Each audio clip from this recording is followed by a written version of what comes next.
Halo, warga intelektual sekalian.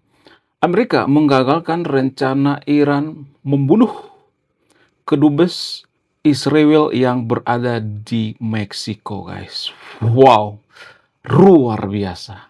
Bayangkan, Iran pengen ngebunuh kedubes Israel di Meksiko, tapi digagalkan oleh Amerika. Wow, digagalkan oleh intelijen Amerika. Wow, luar biasa. Nah, tidak hanya itu, ada beberapa rencana-rencana daripada Iran yang digagalkan oleh Inggris gitu ya. Sekitar 20 rencana yang dilancarkan oleh Iran tapi digagalkan. Nah, yang jadi pertanyaan, kenapa bisa seperti itu? Apa alasannya? Kenapa Iran ini gencar banget gitu mengincar yang namanya kedubes atau kedutaan besar Israel di negara-negara lain gitu? Kenapa bisa seperti itu? Apa alasannya? Kok bisa Iran seperti sekarang ini? Kenapa Iran ini sekarang seperti haus darah gitu ya, haus perang gitu? Apa sebenarnya tujuannya? Apakah mereka pengen menguasai yang namanya dunia gitu? Apakah pengen menguasai yang namanya seluruh dunia dengan embel-embel agama atau menghidupkan kembali kekhalifahan gitu? Atau apakah Iran ini sebenarnya membangun proksi yang sangat bertentangan dengan nilai-nilai kemanusiaan? Apakah mereka menghalalkan berbagai cara untuk mencapai kekuasaan? Bagaimana fakta yang sebenarnya?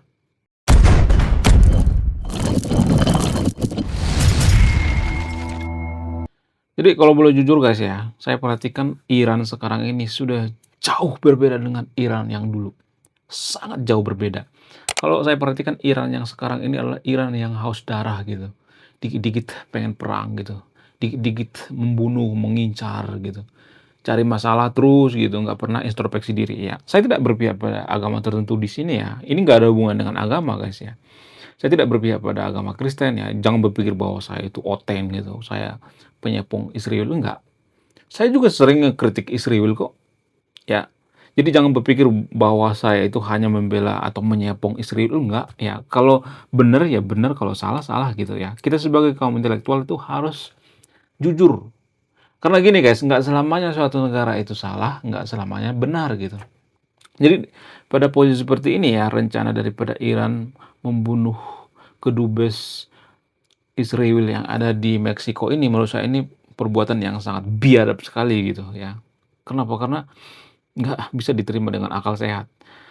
Nah, yang jadi pertanyaan, kenapa bisa seperti itu? Apakah Iran yang dulu seperti ini atau tidak? Enggak. Setahu saya Iran yang dulu itu adalah Iran yang sangat-sangat sekuler gitu ya. Kalau dibandingkan dengan zaman sekarang ini, Iran zaman dulu itu sama seperti Turki zaman sekarang, atau sama seperti negara-negara maju lah gitu ya, seperti sekarang ini. Seperti Singapura gitu, nggak mengurus yang namanya agama. Mereka sekuler gitu. Nah, apa sih perbedaan yang sangat signifikan gitu ya antara Iran yang dulu dengan Iran yang sekarang? Perbedaan yang sangat signifikan itu Iran yang dulu itu mereka sekuler gitu, memisahkan antara agama dengan negara. Kalau kita bandingkan dengan sekarang ya, Iran itu menggabungkan antara agama dengan negara, mencampur adukkan. Ya mirip-mirip seperti Konoha lah gitu ya, 11-12 dengan Konoha. Cuman Konoha kan nggak terlalu ketara banget. Sementara kalau Iran itu kan langsung mengikrarkan diri bahwa negara Iran itu adalah negara agama. Nah yang jadi pertanyaan, kok bisa seperti itu? Kan cuman misahin antara negara dengan agama. Kok bisa dampaknya seluar biasa sekarang gitu? Iran yang dulu memisahkan agama dengan negara, lalu hasilnya Iran yang sangat toleransi, ya tidak suka perang gitu, nggak haus darah dan lain sebagainya. Tapi kalau kita bandingkan dengan sekarang ini ya, Iran itu sudah menjelma menjadi monster gitu ya. Monster yang siap menerkam gitu, terutama menerkam negara-negara seperti Israel dan negara-negara sekutu ya. Jadi mereka itu mengambil posisi memusuhi yang namanya sekutu. Jadi gini guys ya, ini sangat berbahaya sekali ya. Kalau kita tidak memahami ini akan terjadi di Konoha guys. Jadi gini, kenapa kalau agama itu digabungkan dengan negara itu, maka negara itu kehausan darah gitu atau semakin otoriter seperti Iran sekarang ini. Karena kalau boleh jujur ya guys ya, mohon maaf ya bagi teman-teman muslim, bagi teman-teman Kristen ya, saya tidak memojokkan agama tertentu di sini ya. Saya bicara jujur gitu ya, saya tidak berpihak gitu, saya berpihak pada kejujuran ya. Jadi kalau boleh jujur itu, justru kalau saya perhatikan itu, ya aturan daripada agama itu, hukum agama itu, nggak ada istilah kompromi, nggak boleh. Kenapa? Karena agama itu tidak mengenal istilah kompromi. Contoh misalnya ya, kalau Tuhan itu satu, ya satu, nggak boleh Tuhan itu misalnya 1,5, 2, nggak boleh. Nggak boleh ada yang namanya demokrasi dalam agama, nggak boleh. Nggak ada yang bisa dikompromiin kalau sudah menyangkut hukum agama. Nah, kenapa Iran seperti sekarang ini? Ya karena mereka menganut yang namanya hukum agama. Dalam agama samawi itu kan nggak boleh tawar-tawar hukum agama, iya kan? Mereka nggak bisa mentoleransi yang namanya ya perbedaan pendapat gitu. Ya kalau A gitu, laksanakan gitu. Nah, kenapa Iran seperti sekarang ini? Karena mereka berpikir bahwa perintah daripada pemimpin mereka itu adalah perintah daripada Tuhan. Sangat mengerikan sekali kan? Iya kan? Kalau misalnya perintahnya salah, ya mereka tetap harus melakukan.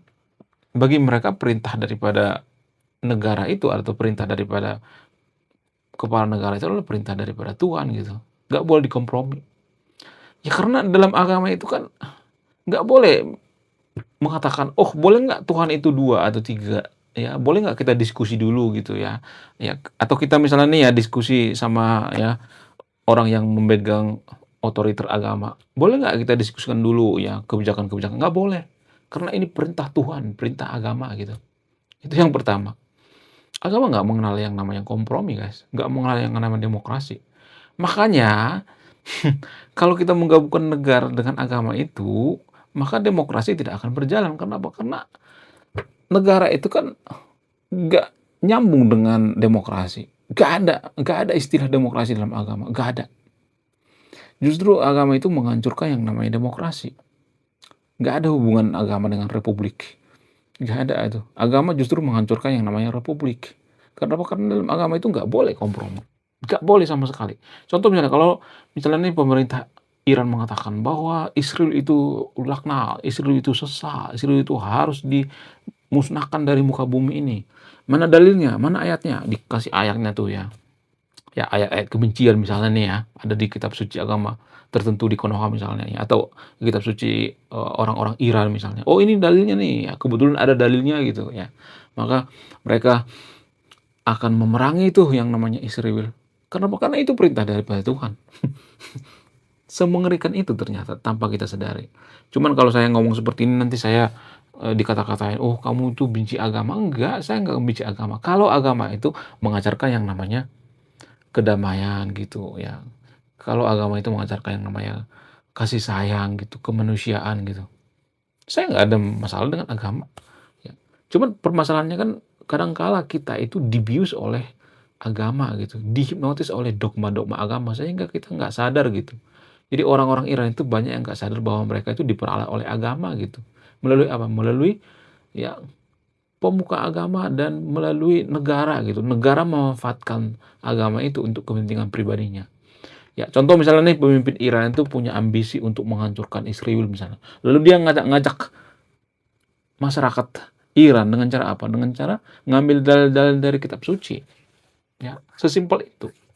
Kalau boleh jujur ya. Nah, yang jadi pertanyaan, apakah oknumnya yang salah atau agama yang salah? Saya tidak menyimpulkan ya, silakan disimpulkan sendiri. Tapi kalau misalnya nih ada nih ya kitab suci ini multi tafsir banget dan mudah banget dipelintir gitu, seperti memberikan yang namanya peluang untuk dipelintir-pelintir gitu ayatnya. Nah, yang jadi pertanyaan, apakah ayat ini juga bermasalah atau terlibat gitu? Silakan simpulkan sendiri ya.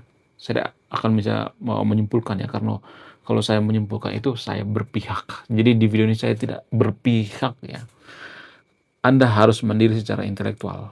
Kenapa saya bikin channel ini? Biar kita mandiri secara intelektual. Jadi nggak ada tuh ya omongan-omongan yang mengatakan, lu bahas agama Muslim, lu harus belajar dulu sono sama Ustadz Abu Somad misalnya. Ya belajar dulu sana sama Ustadz Rizik Sihab misalnya, atau Habib Bahar misalnya, atau siapalah gitu. Ini namanya nggak mandiri secara intelektual, makanya kita dijajah, guys. Ya, makanya kita mudah diperdaya oleh ayat-ayat setan gitu atau ayat-ayat kebencian yang dimanfaatkan oleh pemuka agama. Kenapa? Karena kita mengkultuskan pemuka agama. Kita menganggap bahwa pemuka agama itu punya yang namanya otoritas kebenaran. Padahal kan otoritas kebenaran itu kan nggak harus di pemuka agama. Iya kan? Ya nggak sih? Kita punya pikiran dong ya kan? Harusnya kita berpikir gitu. Jangan memberikan kebenaran itu sama orang lain gitu. Ya kalau misalnya nih Habib Rizik ngomong A, ya kita ikutin gitu ya. Ustadz Abdul Somad ngomong A, kita ikutin, jangan seperti itu ya. Nggak selamanya dia benar, nggak selamanya dia salah gitu. Jadi kita harus mandiri secara intelektual, nggak boleh dikontrol gitu ya. Itulah alasan kenapa Konoha itu sangat membenci yang namanya agnostik ataupun ateis. Karena apa? Karena mereka nggak bisa dikontrol. Karena mereka tidak bisa menghipnotis gitu atau mendogma agnostik ataupun ateis gitu. Sehingga mereka benci banget terhadap ateis atau agnostik. Ya, itu rahasianya guys ya, tanpa kita sadari. Kemudian apa alasan selanjutnya kenapa saya mengatakan bahwa agama itu tidak mengenal istilah demokrasi? Ya, contoh selanjutnya misalnya gini ya. Agama itu kan menganggap bahwa agama mereka yang paling benar gitu, agama mereka paling suci gitu. Ya, sehingga kadang-kala mereka berpikir bahwa agama lain sesat gitu. Jadi orang-orang Iran itu berpikir bahwa agama Yahudi itu sesat, guys. Makanya mereka pengen menghancurkan Israel. Karena mereka menganggap bahwa agama Muslim lah yang paling benar, paling suci gitu ya. Gak punya cacat gitu, paling sempurna. Sehingga mereka menghabisi yang namanya umat daripada Yahudi.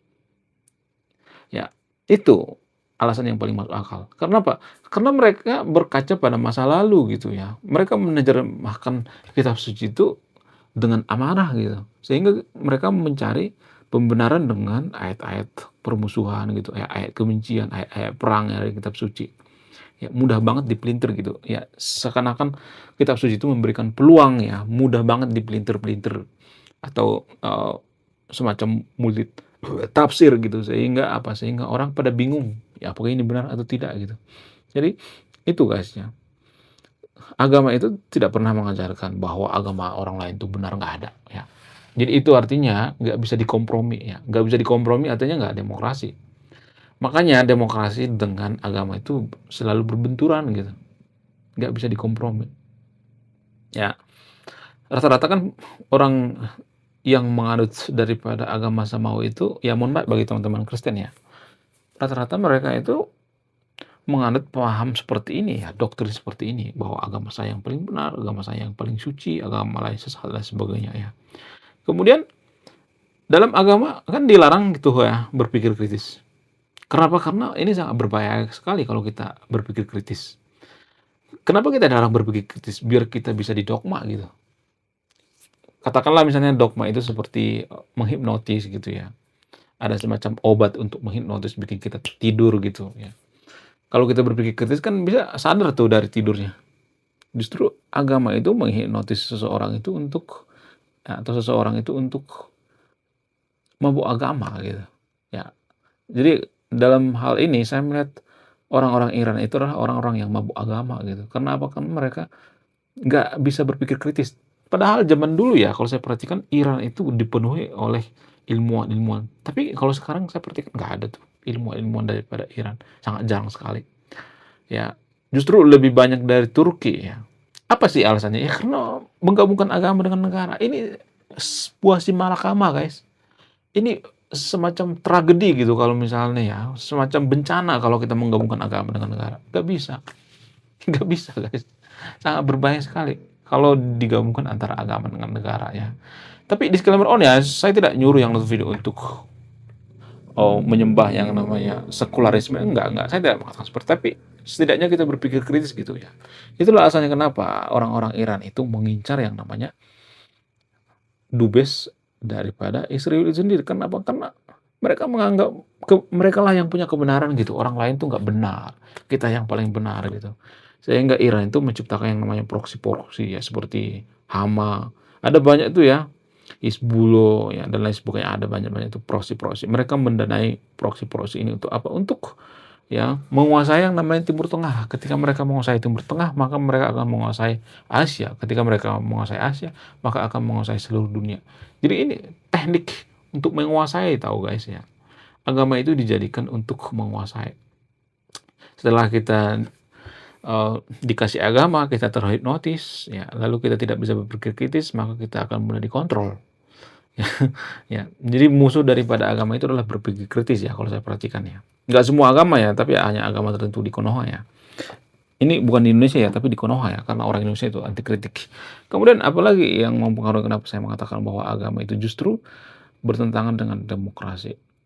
Karena dalam agama itu nggak ada istilah misalnya memilih pemimpin itu yang beda agama boleh nggak boleh.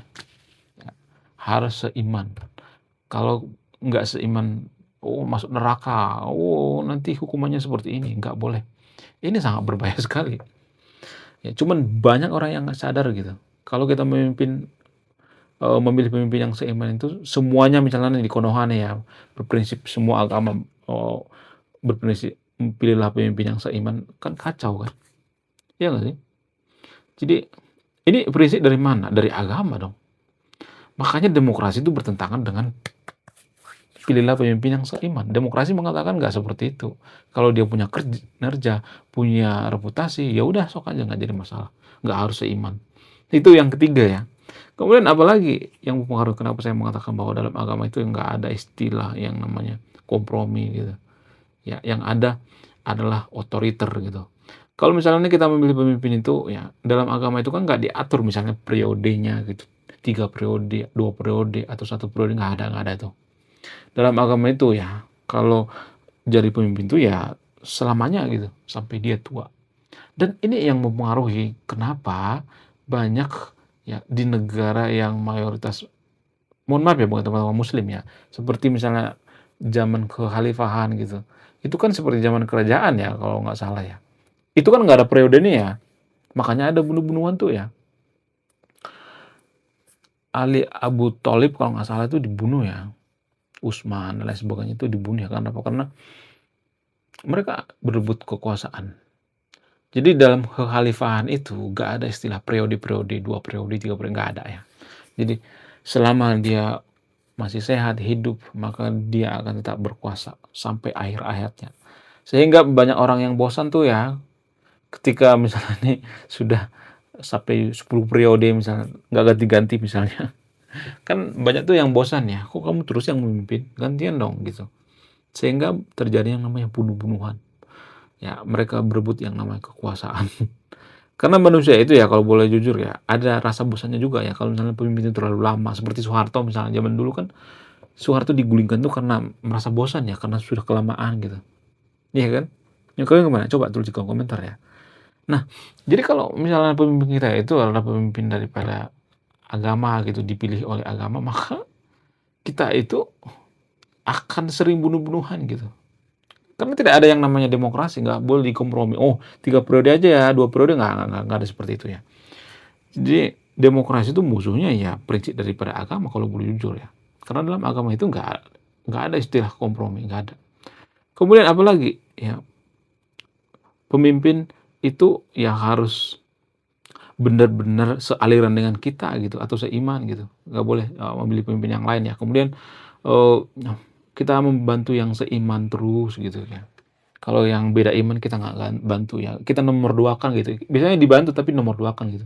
Misalnya nih ada nih yang korban, misalnya nih ada 2 orang nih korban.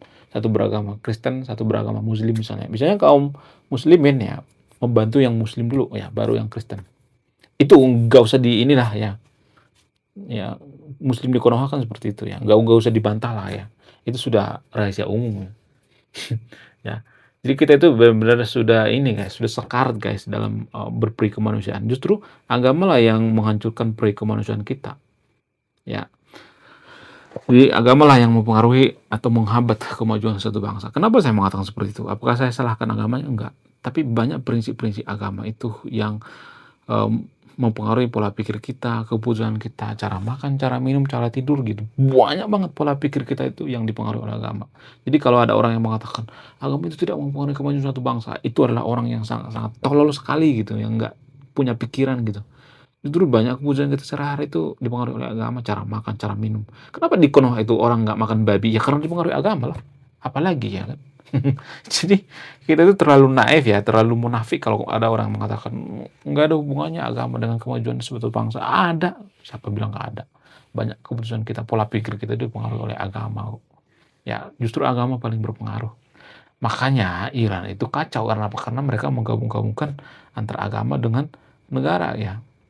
Dan biasanya ya orang yang mabuk agama itu ya di Iran juga saya melihatnya sudah banyak orang yang mabuk agama gitu ya, menggunakan pakaian-pakaian agamis di tempat umum gitu diharuskan gitu. Ya sudah mulai ya masuk ke jurang yang namanya mabuk agama. Sangat-sangat ya mengerikan sebenarnya. Lalu apa obat penawarnya? Obat penawarnya itu ya kita harus memperbanyak kaum intelektual. Ya walaupun saya kadang-kadang ya kalau boleh jujur itu diancam, ya saya tuh sering diancam pembunuhan gitu. Ya kemudian minta Sherlock, kemudian minta alamat gitu. Ya bayangkan guys, saya sampai ya mengorbankan nyawa saya gitu ya. Untuk apa? Untuk membangun bangsa ini gitu, biar kaum intelektual itu semakin hari semakin banyak. Kalau kaum intelektual itu makin hari makin banyak, maka kita akan bisa menjadi negara maju gitu. Kalau kita nggak mandiri secara intelektual ya, kemandirian intelektual kita itu kita tempatkan pada pemuka agama misalnya, kepada penguasa misalnya, maka kita akan mudah dikontrol gitu tanpa berpikir rasional. Itulah yang terjadi di Irak. Mereka mengkultuskan pemuka agama itu benar gitu, nggak pernah salah. Sehingga apa? Sehingga mereka mudah diajak perang gitu ya, mau perang dengan Israel mudah banget, mau perang dengan negara lain mudah banget gitu ya, sangat berbahaya. Jadi kita sebagai kaum intelektual kalau nggak sadar ini maka masalah ini akan singgah di Konoha. Kita akan menghadapi masalah yang sama dengan Iran. Dan sekarang sudah mulai guys. Oke, sekian video. Terima kasih sudah menyimak kami. Saya kaum intelektual. Salam rasional.